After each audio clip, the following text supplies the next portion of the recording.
વસાવાએ ડેડિયાપાડાથી તીર માર્યું અને તીર સરકારની છાતી ઉપર લાગી ગયું છે। એ તીર ભાજપની સરકારની છાતી પર લાગ્યું।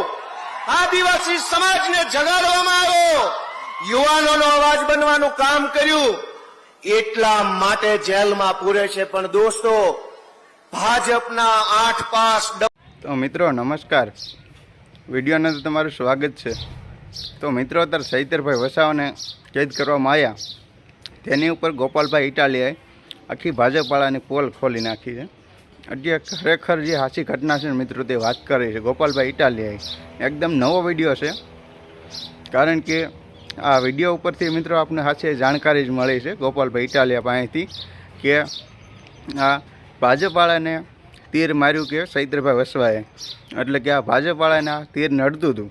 કેમ કે આપણે ફિલ્મની અંદર કોઈ પણ જગ્યાએ કોઈ હીરો હોય, કોઈ એક્ટર હોય, ફિલ્મની અંદર આપણે એક્ટિંગ કરે છે કે કોઈ પણ ખોટું થતું હોય એની ખિલાફ અવાજ ઉપાડે અને એને હાથા રસ્તે લઈ જાય, એ રીતે સૈતરભાઈ વસાવા કરતા હતા, ભ્રષ્ટાચાર સામે લડતા હતા।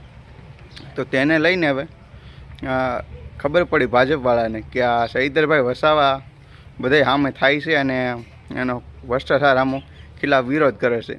તો એને પકડી લેવામાં આવ્યા, અટકી એને કેદ કરી લેવામાં આવ્યા।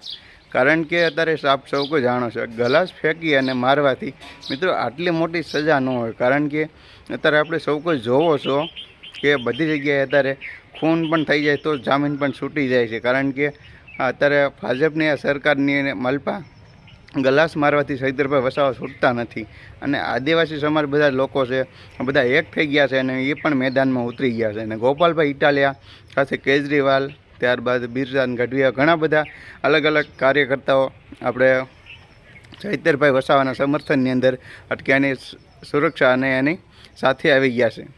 તો હવે 22 તારીખે મિત્રો હાઈકોર્ટની અંદર જવાની છે, એટલે કે અદાલતમાં, મેઇન અદાલત આપણે હાઈકોર્ટ છે ત્યાં જવાની છે, અમદાવાદની સેન્ટ્રલ જેલમાંથી। હવે ત્યાં જઈ નિર્ણય શું લેવાશે તે હવે 22 તારીખે ખબર પડશે। કારણ કે અત્યારે હાઈકોર્ટની અંદર જશે અને પછી ખબર પડશે જે સૈતરભાઈ અંદર વસાવા રહેશે હજી, તો હજી પણ આ થોડુંક માહોલ થોડોક ગરમ થશે, અને જો છૂટશે તો પણ માહોલ ગરમ થવાનો છે। કારણ કે આ સંજય વસાવા સાથે એની સાથે મારામારી થઈ હતી, તો તેને લઈને સૈતરભાઈ વસાવા આટલા દિવસ સુધી જેલમાં છે, તો હવે શાંત નથી રહેવાના। આવશે બહાર તો પણ ધબાકો થશે, નહીં આવે તો પણ થશે।